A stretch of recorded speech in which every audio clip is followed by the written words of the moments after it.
আজকে আমি তোমাদেরকে বাংলা বিহারের পঞ্চম কবিতা সম্বন্ধে বোঝাবো। তার আগে সেটা কে লিখেছে কবি সুকান্ত ভট্টাচার্য। তো সুকান্ত ভট্টাচার্য যে ইন্ট্রোডাকশনটা, কবি পরিচিতিটা, সেটা আজকে আমি তোমাদেরকে পড়ে শোনাবো। তার আগে আমি লিখে নিচ্ছি, তোমরা সবাই লিখে নাও। একক, একক মানে জানো কি? একক মানে হলো বিষয়। বিষয়কে একক হিসেবে ধরা যায়। আমরা বিষয় লিখতে পারি, একক লিখতে পারি, ঠিক আছে? একক হলো বিহারের মজা। এরকম আছে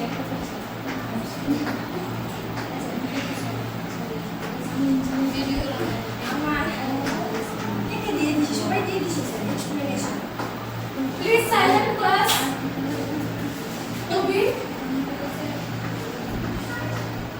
কবি হলো সুকান্ত ভট্টাচার্য। সবাই লিখে নাও খাতাতে।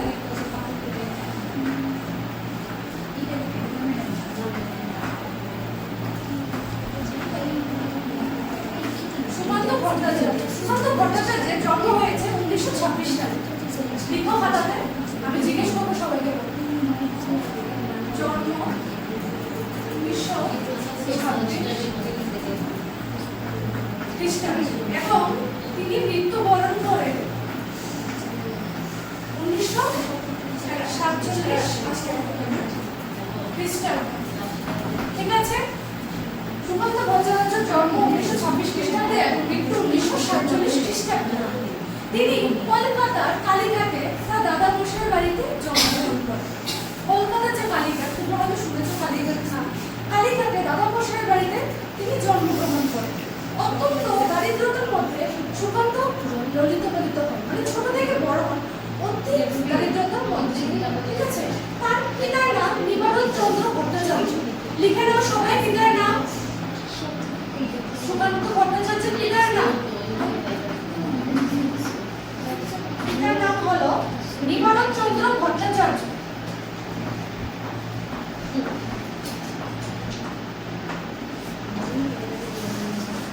এবং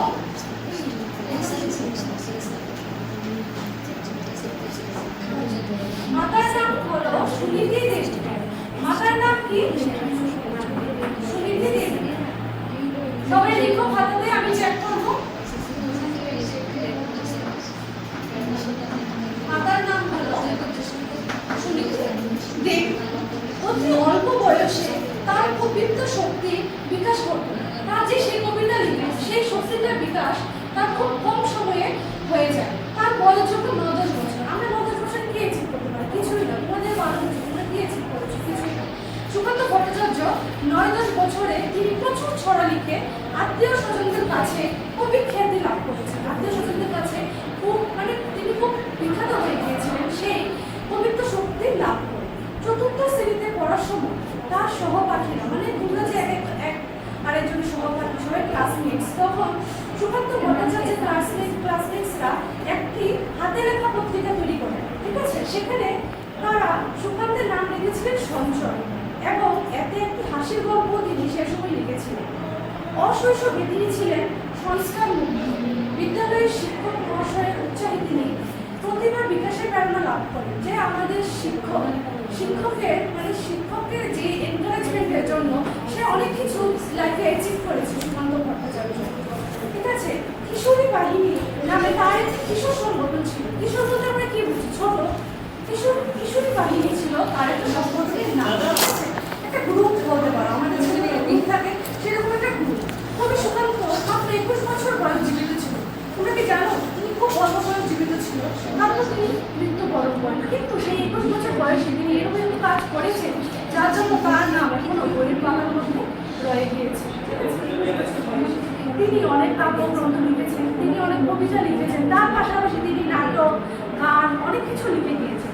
তার কাব্যগ্রন্থের নাম তোমরা বলতে পারবে? আমি সবগুলো লিখছি না। আমি দুটো গ্রন্থের নাম তোমরা বলতে পারবে?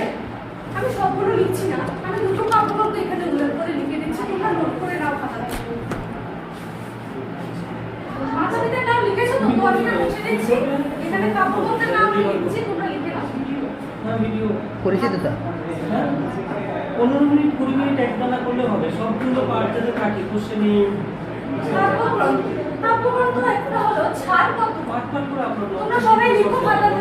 দেখুন এটা মনে আছে। একটা হলো ছাড়পত্র, আরেকটা হলো মিঠে পড়া,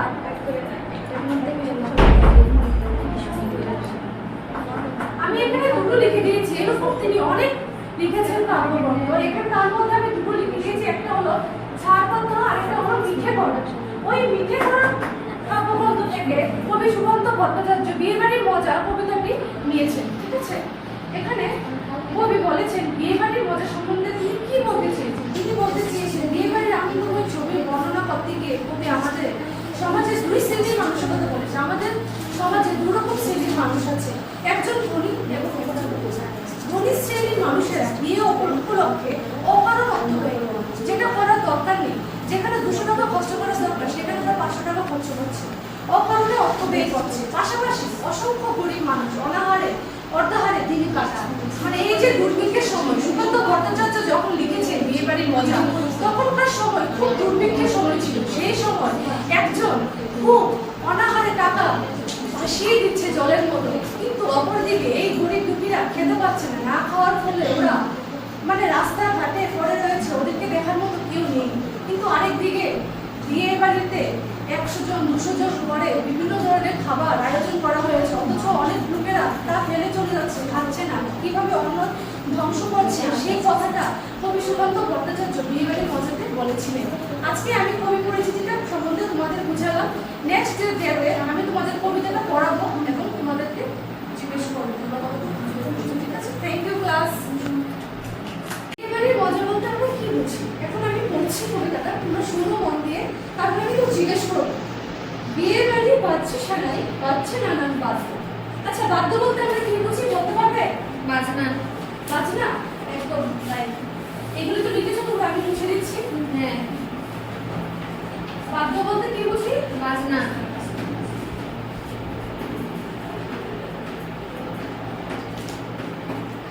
বাজনা।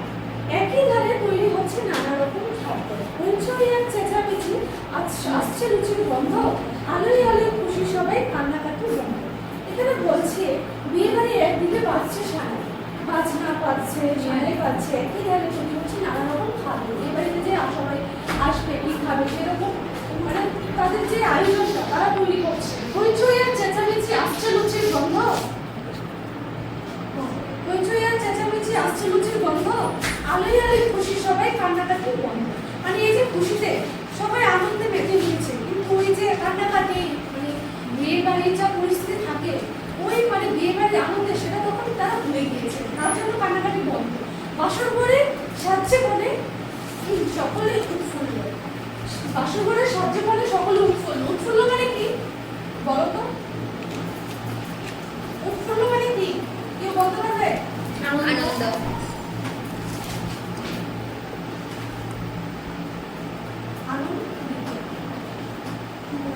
ঠিক আছে, আনন্দ।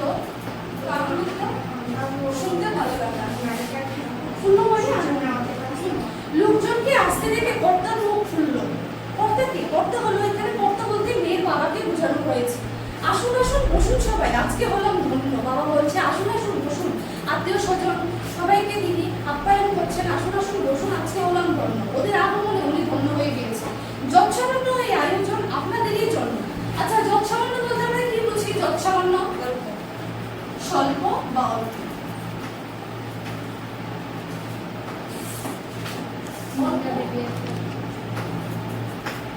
তো কর্তা যৎসামান্য বলতে এখানে কি বুঝেছে? যৎসামান্য এই আয়োজন মানে এই যে খাবার দাবার, এই আয়োজন বসার, এই আয়োজন আপনাদেরই জন্য। আত্মীয় স্বজনদের বলছে এত সুন্দর আয়োজন করেছে, এত খরচ করেছে, এত টাকা পয়সা ব্যয় করেছে, তারপর বলছে যৎসামান্য অল্প।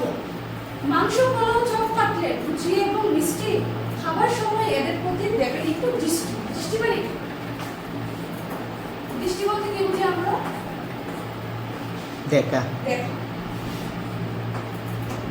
মানে তোমরা যখন কোনো বিয়ে বাড়িতে যাও, সবাই আসে তো বলে তো ভালো করে খাবে, যা ভালো লাগবে তা নিয়ে খাবে।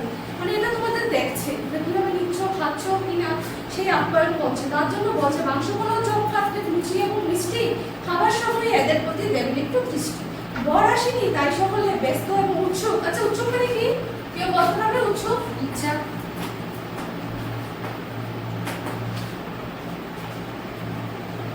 উৎসুক মানে কৌতূহল, ইচ্ছা না। ইচ্ছা তো হলো আকাঙ্ক্ষা।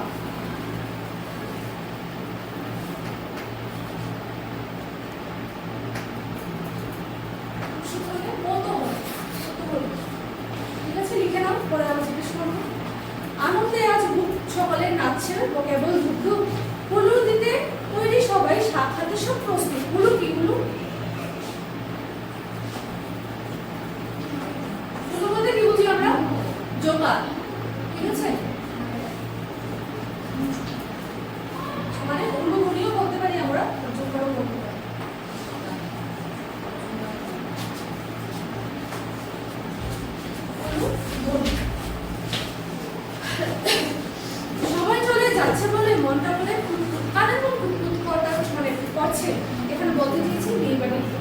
কারণ ছেলেমেয়েদের তো এটা শুধু আনন্দ, ওদের কিন্তু দুঃখের কিছু নেই। ওরা বউ নিয়ে যাবে, আনন্দ করতে এসেছে, বিয়েতে বউ নিয়ে চলে যাবে। কিন্তু যাকে নিয়ে যাবে, যে বাড়ির মেয়ে বা ওর মা বাবা, ওদের তো খুব কোথায় বড় সজ্জা, সবাই গিয়ে বলছে কোথায়, মানে গাড়ি দেখতে পাচ্ছে না, বলে কিছুই দেখতে পাচ্ছে না, বরযাত্রী দেখতে পাচ্ছে না, কিছুই নেই।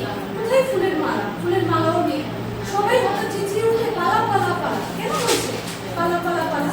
বড়রাইপুর লাল পাগড়ি পুলিশ আসছে না, মানে লাল পাগড়ি, একটা গ্রাম, সেখানে পুলিশরা লাল পাগড়ি পরে না।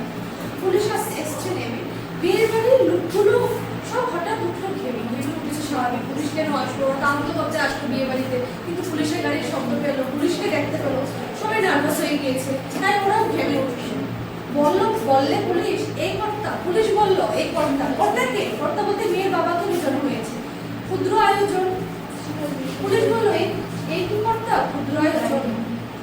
পুলিশ বলছে এটা কি ক্ষুদ্র আয়োজন, মানে এটা কি ছোট আয়োজন? 50 জন কোথায়? মেয়ের বাবা, মানে ওখানে নিয়ম ছিল গ্রাম দেশে তখনই, সুকান্ত ভট্টাচার্য যখন এই কবিতাটা লিখেছিলেন যে 50 জনের বেশি লোক পাওয়া যাবে না, মানে এইভাবে অনাহার করা যাবে না, ঠিক আছে, নষ্ট করা যাবে না এই দুর্ভিক্ষের সময়। তাই পুলিশ বলছে কর্তা এটা কি ক্ষুদ্র আয়োজন? কোথায় 50 জন? এই যে দেখছি 1000 জন। ভাবতে পারছো কোথায় 50 জন? এই জায়গায় 100 জন নয়, 1000 জন, মানে ট্রিপল, ঠিক আছে। তো বলছে এই কি, এখানে দেখছি আমি 1000 জন।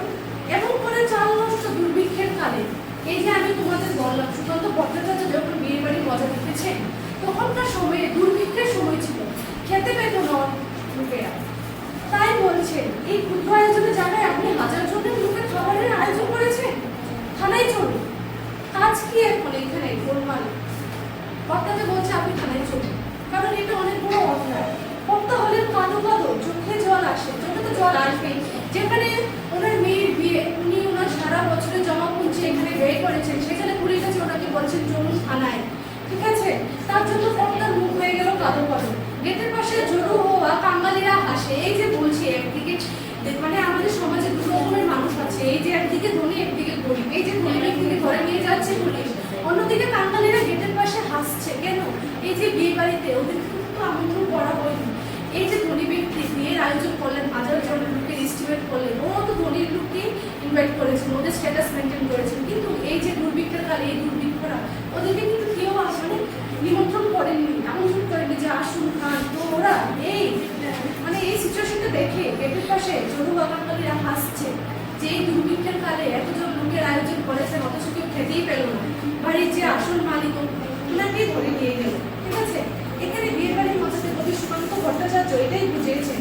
তিনি এই আনন্দময় ছবির বর্ণনা করতে গিয়ে আমাদের সমাজের এই দুই শ্রেণীর মানুষের কথাই বলতে চেয়েছিলেন, ঠিক আছে। এটা হলো কবিতাটা। এখন আমি তোমাদের কিছু কোশ্চেন জিজ্ঞেস করছি, তোমরা বলো, ঠিক আছে। বিয়ের বাড়ির মজা কবিতাটি কবিকে বলো তো, কেউ কবিতাটি কবিকে বিয়ে বাড়ির মজা? সুকান্ত ভট্টাচার্য। সবাই ব্যস্ত এবং উৎসুক কেন?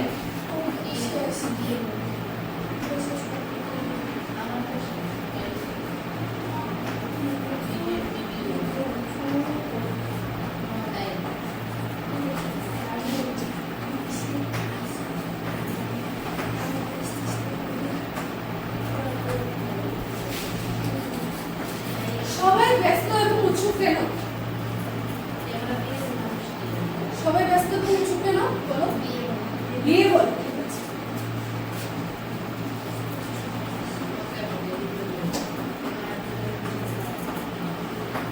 ঠিক বলেছো, সেটা লিখে নাও সবাই খাতাটা, আমি মুছে দিচ্ছি।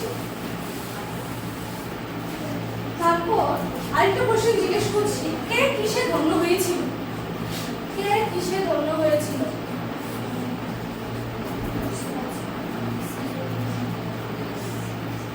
কে কিসে ধন্য হয়েছিল বলো কেউ?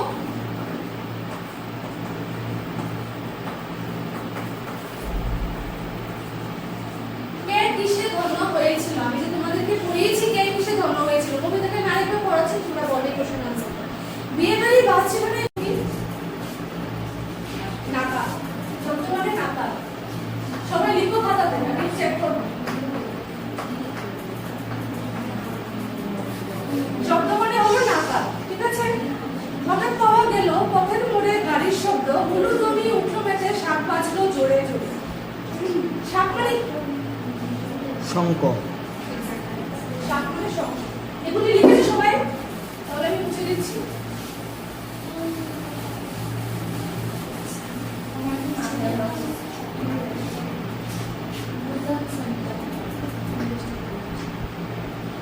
সাত মানে হলো সংখ্যা, ঠিক আছে? সংখ্যা কি বলেছে? সাত মানে সংখ্যা। তারপর বলেছে ভাবছো সবাই কেমন করে বর্গে করবে যত, হঠাৎ পাওয়া গেল পথের মোড়ে গাড়ির শব্দ, উঠলো তুমি উঠলো মেতে শাক বাজলো জোরে, বরকে সবাই এগিয়ে নিত গেল পথের মোড়ে, মানে পথের মোড়ে সবাই এগিয়ে গেল বরকে নিতে। স্বাভাবিক যেরকম যায় ডানে বাচ্চা নানান বাদ্য, একই ধারে তৈরি হচ্ছে নানা রকম খাদ্য, হইচই আর চেঁচামেচি, আসছে লুচুর গন্ধ, আলোয় আলোয় খুশি সবাই কান্নাকাটি বন্ধ। লোকজন আসতে দেখে কর্তার মুখ খুললো, আসুন আসুন বসুন সবাই, আজকে হলাম ধন্য। কার কথা বলেছে ওখানে? কে কিসে ধন্য হয়েছে? কর্তা, মেয়ের বাবা ধন্য হয়েছে, এই লোকজনের আন্দোলনে তিনি ধন্য হয়েছে। কে? মেয়ের বাবা, মানে কন্যার বাবা অথবা কর্তা।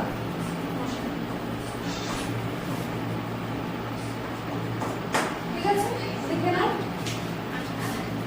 তারপর তোমরা বলো তো বাঙালি মানে কি? বাঙালি মানে কি? বাঙালি মানে কি? বাঙালি কি? বলো রিমা, বাঙালি কি? বলো বাঙালি কি? ভিক্ষু। এই যে বললাম বাঙালিরা হাসছে গেটে পাড়িয়ে দাঁড়িয়ে, বাঙালি কে? ভিক্ষু। ভিক্ষু কেন বলা হয় ওদেরকে? কারণ ওরা খেতে পায় না, কেউ খেতে দেয় না ওদেরকে, ভিক্ষা করে করে খেতে হয় ওদেরকে। রাস্তাঘাটে পথের ধারে ঠাকুর মন্দিরে ভিক্ষা করে খেতে হয়, তার জন্য ওদের নাম ভিক্ষু। কিন্তু ওদেরও তো একটা স্পেসিফিক নাম আছে, কিন্তু ওদেরকে সবাই ভিক্ষু বলে কেন ডাকে? কারণ আমরা ওদেরকে ভিক্ষা দিই, সবাই দেয় না তো, তার জন্য বলছে। তারপর আরেকটা বলছি, দুর্ভিক্ষ মানে কি? দুর্ভিক্ষ শুভঙ্কর বলো, এটাই লাস্ট কোশ্চেন। আর বর্তমান আজকে কোশ্চেন বলো, ভিক্ষু কি? দুর্ভিক্ষ কি? দুর্ভিক্ষ ভিক্ষার অভাব। এই যে দুর্ভিক্ষ সময়ে কবি সুকান্ত ভট্টাচার্য বিয়ের বাড়ির মজা লিখেছে, দুর্ভিক্ষের সময় মানে তখন ভিক্ষার অভাব ছিল, কেউ দিত না ওদেরকে খাবার। এই যে বিয়ে বাড়িতে সবাই ইনফ্যাক্ট ছিল, কিন্তু বাঙালিদের কেউ নিমন্ত্রণ করেনি, তার জন্য এই যে গোলমাল হলো, ওরা হাসছে কেটে বেড়াতে। দুর্ভিক্ষ মানে ভিক্ষার অভাব। হয়েছে। ঠিক আছে, সবাই লিখে নাও। আজকে এতটুকুই, আবার নেক্সট ক্লাসে